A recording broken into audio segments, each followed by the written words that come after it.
আসসালামু আলাইকুম everyone, welcome back to my new video. আজকে চলে আসলাম রান্নার একটা ভিডিও নিয়ে, তাও আবার চিকেন বিরিয়ানি সাথে ডিম কারি। এবং আমার কিছু কথা আপনাদের সাথে শেয়ার করা দরকার, তাই ভাবলাম একটা ভিডিও মেক করি, ভিডিওর মধ্যে বলি। কারণ সবাইকে তো আর ফোন দিয়ে বলা যাবে না, সে কারণে ভাবলাম ভিডিও করি, ভিডিওর মধ্যে হয়তো জানতে পারবেন। অনেকে আমার ভিডিও দেখেন কিন্তু লাইক কমেন্ট করেন না। সিসি ক্যামেরার মতো ঠিকই ভিডিও দেখেন, কিন্তু লাইক কমেন্ট করলে হয়তো আপনারা ভাবেন আমি আপনাদের একটা লাইক বা কমেন্টে সেলিব্রিটি হয়ে যাব। বিশেষ করে আত্মীয় স্বজনরা ঠিকই ভিডিও দেখে কিন্তু লাইক কমেন্ট করে না। যাই হোক, করতে হবেও না। আমার ভালোবাসার মানুষরা যারা আমাকে ভালোবাসবে তারা অবশ্যই আমাকে লাইক কমেন্ট করবে, সবাই ভালোবাসা দিবে ইনশাল্লাহ। আর একটা কথা বলি, এখন আমি চিকেন বিরিয়ানি রান্না করতেছি। এখানে বিরিয়ানি রান্না করার জন্য মশলা সব দিয়ে দিলাম এবং আলুগুলো কষানো হচ্ছে। আজকে আমি বিরিয়ানির মধ্যে আলু সহ দিচ্ছি। পাশাপাশি এখানে চালও ধুয়ে রাখছি। সকাল থেকে ইচ্ছা হলো মানে বিরিয়ানি খাবো, তাই ভাবতে ভাবতে রান্না শুরু করে দিলাম। কারণ বাসায় সবকিছু আছে বিরিয়ানি রান্না করার জন্য, তাই ভাবলাম বিরিয়ানি রান্না করে ফেলি। আমারও খেতে ইচ্ছে করতেছে, বাচ্চারাও খুবই পছন্দ করে বিরিয়ানি।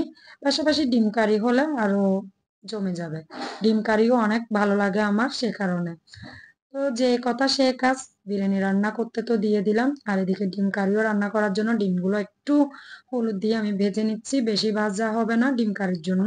ফাইনালি ডিম কারিও রান্না হয়ে আসতেছে, আর একটু ঘন হলে নামিয়ে নেব ঝুলগুলা।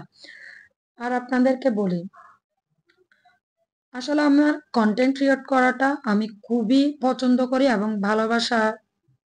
ভালোবেসে কন্টেন্ট ক্রিয়েট করি।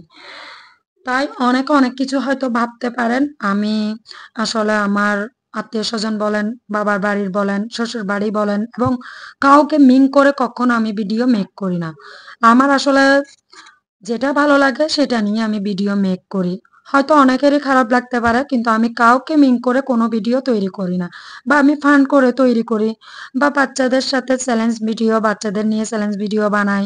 এবং স্কুলে নিয়ে যাওয়া, কোচিংয়ে নিয়ে যাওয়া, বাজার করতে যাওয়া, পাশাপাশি রান্নার ভিডিও এবং দাওয়াতে যাওয়া বা কোনো রেস্টুরেন্টে খেতে যাওয়া, সবকিছু আপনাদের সাথে শেয়ার করি। যেটাই ভালো লাগে সবকিছু শেয়ার করি। আসলে আমি কাউকে মিন করে কখনো ভিডিও বানাই না। দয়া করে আপনারা আমাকে ভুল বুঝবেন না, অনেকে ভুল বুঝতেছে। গতকালকে আমি একটা রিলস আপলোড দিছিলাম, যোগ্য লোকেরা যোগ্য স্থানে গেলে বিনয় হয়, অযোগ্য লোকেরা যোগ্য স্থানে গেলে অহংকারী হয়। এটা আসলে আমি একটা ভিডিও থেকে দেখে হঠাৎ ইচ্ছে হলো এই রিলসটা আমিও আপলোড দিই। সে কারণে আমি ভিডিও আপলোড দিলাম, জাস্ট এতটুকু। আমি কাউকে মিন করে কোনো ভিডিও মেক করি না, আমি ভালোবেসে ভিডিও মেক করি, যেটা ভালো লাগে সেটা করি। এখন এখানে আমার বরের জন্য পুডিং বানালাম, মাশাআল্লাহ।